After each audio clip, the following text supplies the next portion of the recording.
Pakistani intelligence एजेंसियों की बड़ी कामयाबी। मोदी सरकार क्या ड्रामा रचाने वाली थी। भारत को शर्मिंदगी का सामना। भारत का एक और फॉल्स फ्लैग ऑपरेशन का मंसूबा नाकाम। पाकिस्तानी इंटेलिजेंस एजेंसियों ने भारतीय फॉल्स फ्लैग ऑपरेशन का मंसूबा बेनकाब कर दिया। जंगी जुनून में मुब्तला भारत को एक और शर्मिंदगी का सामना। ताकत के नशे में चूर हिंदुस्तान एक मरतबा फिर खित्ते के अमन को तबाह करने के दर पे है। खुफिया इत्तलात के मुताबिक मोदी सरकार 14 फरवरी को पुलवामा हमले की चौथी बरसी पर उसी तर्ज का एक और ड्रामा रचाने जा रही है। मंसूबे के मुताबिक 14 फरवरी को कश्मीर के जुनूबी इजला में बारूद से लेस धमाका खेज गाड़ी के तर्ज का हमला किया जाना है। पुलवामा, कलगाम और शोपिया में फौजी अहदाफ पर खुदकुश हमले किए जाने की कवी इत्तलात हैं। खुफिया इत्तलात के मुताबिक किसी नौजवान से खुदकुश हमला करवाकर इल्जाम पाकिस्तान और ISI पर थोपना है।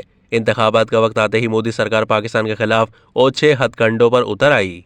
भारत की 9 रियासतों में इस साल इंतखाबात होने हैं, जो 2024 के भारतीय लोकसभा इंतखाबात में फैसला कुन अहमियत के हामिल हैं।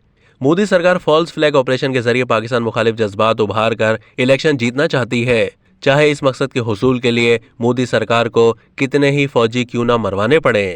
अब तक के लिए इतना ही। मजीद मालूमात के लिए डेली जंग के YouTube चैनल को सब्सक्राइब कीजिए।